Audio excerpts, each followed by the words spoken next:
प्यारे बच्चों और मेरे विक्टोरियस एकेडमी से जुड़ने वाले सभी बच्चों के लिए आज आपके मेंटोर जय श्रीवास्तव जो मैसेज लेके आई हैं, जो वीडियो लेके आए हैं, वो बीते हुए एग्जाम और आने वाले एग्जाम को लेकर है। तो मेरे क्लास 12 के बच्चों, जो बीत गया एग्जाम वो था आपका फिजिक्स। कैसा हुआ वो तो मेरे बच्चों ने मुझे बता ही दिया है। जो सेट 3 का पेपर है वो टफ आ गया, नो डेरिवेशन, बहुत ज़्यादा जो भी आप लोग पढ़ के गए हो नहीं मिलता जुलता आया। सेट 2 का पेपर एवरेज था, ठीक था। वो जो जिन बच्चों को मिला ठीक है, पेपर देके थोड़ी संतुष्टि, बट सेट 3 वाले बच्चे बहुत परेशान हैं।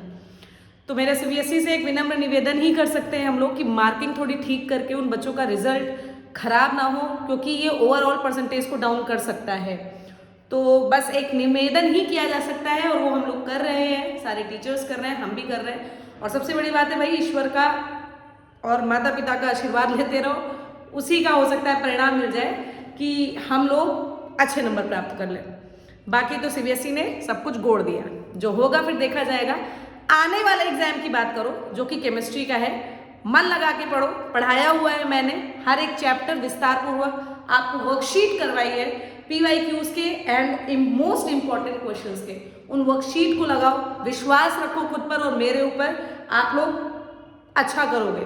10th के लिए भी इसी तरीके से एक वीडियो बनाया था, 12th केमिस्ट्री के लिए भी एक वीडियो बना रहे हैं। इस बात को ध्यान रखना, जो बचे हुए 4 दिन है 22, 23, 22 तो बीतने वाला है, 23, 24, 25, 26, ये 4 दिन में आप लोग जितना पीछे लिखा है समझाने जा रहे हैं इसको, इस हिसाब से भी पढ़ लोगे ना बेटा तो अच्छा कर ले जाओगे।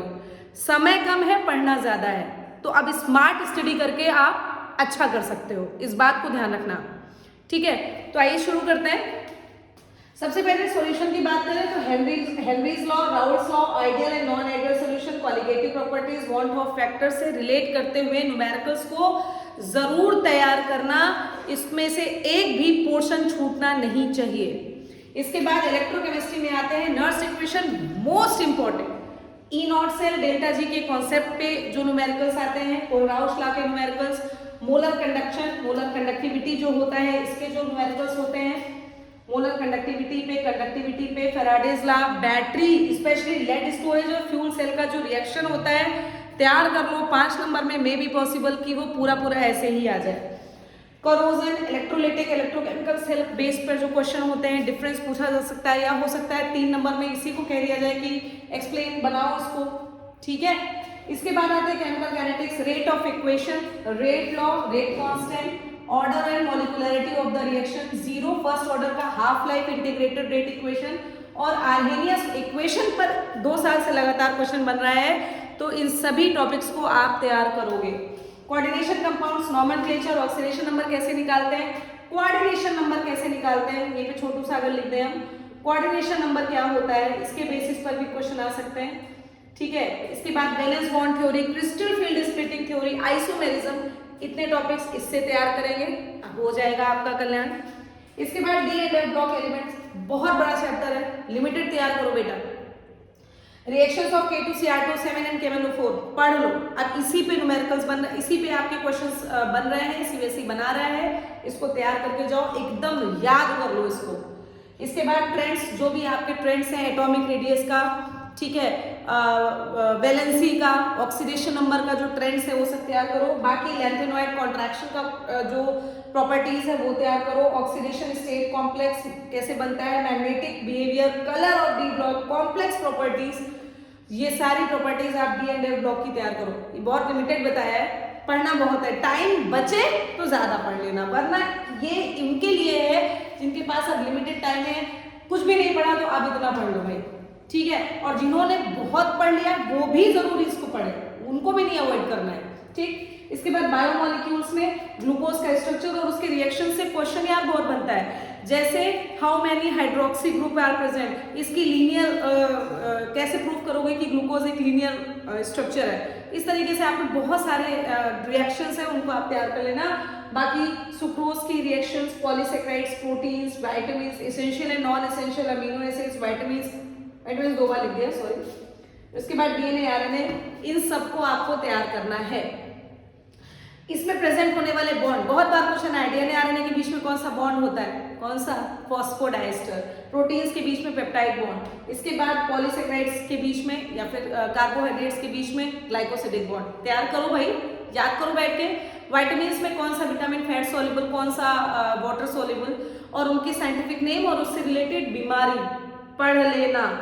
ऑर्गेनिक केमिस्ट्री की बात करते हैं, इसको मैंने अलग अलग इसलिए नहीं किया क्योंकि बेटा मोस्ट इंपॉर्टेंट लगभग 30 से 40 नंबर का पेपर तो यहीं से आएगा, लगभग हमेशा होता है 40 ना सही तो 35 नंबर में तो कोई भी मतलब गया ही नहीं है आपका पेपर। तो इसको तो सबसे ज्यादा तैयार करना है। जितनी नेमिंग रिएक्शन है आज बैठ के याद कर लो, रात भर में बैठते जोश भरो ना यार।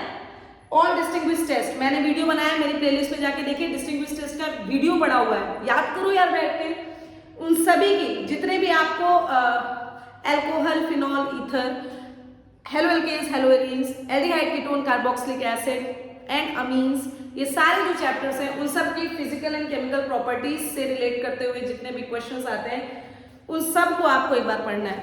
तो इसका पहले तो स्क्रीनशॉट लेके इन टॉपिक्स को लिखो, देखो इनमें से कौन सा तैयार है कौन सा नहीं। जो नहीं तैयार उसको तैयार करो।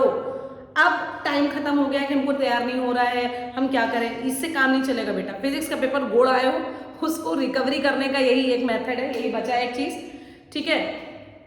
तो आपके पास ये जो आपके बच रखे हैं फिजिक्स के बाद आपके केमिस्ट्री, बायोलॉजी या फिर मैथ्स, हिंदी, इंग्लिश, इससे आप अपना रिजल्ट को सुधार सकते हो। बाकी सीबीएसई वालों ने बहुत बढ़िया करके आपका फिजिक्स का पेपर तो बड़ा अच्छा करवा दिया। आप प्रार्थना करो कि ईश्वर आए या फिर सीबीएसई वाले इस केमिस्ट्री के पेपर को ठीक ठाक कर दें ताकि आप लोग इसमें अपना बेस्ट दे पाओ। और सीबीएसई वाले दे ना दे ऐसा मेरा मानना है बेटा एक बात कि फिजिक्स में एक हाइपोथेटिकल क्वेश्चन बनता है, ऐसा मेरा मानना है कि फिजिक्स में आप हाइपोथेटिकली क्वेश्चन बना सकते हो, लेकिन केमिस्ट्री, बायोलॉजी में तो नहीं बन सकते यार। केमिस्ट्री में तो जो रिएक्शन प्रिपरेशन है वही बनेगी, ठीक है। जो कन्वर्जन्स आप लोगों ने पढ़ रखे हैं, हो सकता है कन्वर्जन्स में ऊपर नीचे कुछ दे दें, कुछ भी किसी से भी कुछ बनाने के लिए दे दें, लेकिन जो नेमिंग रिएक्शंस है वो तो वही रहेगी। जो उसकी physical property, acidic strength, basic strength, boiling point, वो तो वही रहेगा। तो जो वही रहने वाला कॉन्सेप्ट का क्वेश्चन है वो तो इसीलिए केमिस्ट्री बहुत टफ बना ही नहीं सकती सीबीएसई, उसकी दम ही नहीं है, ठीक है। तो आप लोग केमिस्ट्री में जितना हमने पढ़ा दिया है उन बच्चों को तो कहीं और कुछ भागने की जरूरत ही नहीं है। मेरी दी हुई वर्कशीट लगा लो, मेरा जितना मैंने पढ़ाया है उस पर कॉन्फिडेंस रखो। लास्ट दिन तक 26 तारीख तक तो हम तो वैसे भी पढ़ा रहे हैं।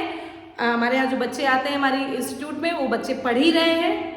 आप लोग जो भी कुछ, कोई बच्चा जहां भी पढ़ रहा है बैठ के बिल्कुल 26 तारीख तक अपने टीचर को पकड़ के एकदम रखो, उससे पूछो, हर एक रोज पहुंचो, रोज पूछो, परेशान कर डालो उसको, ठीक है।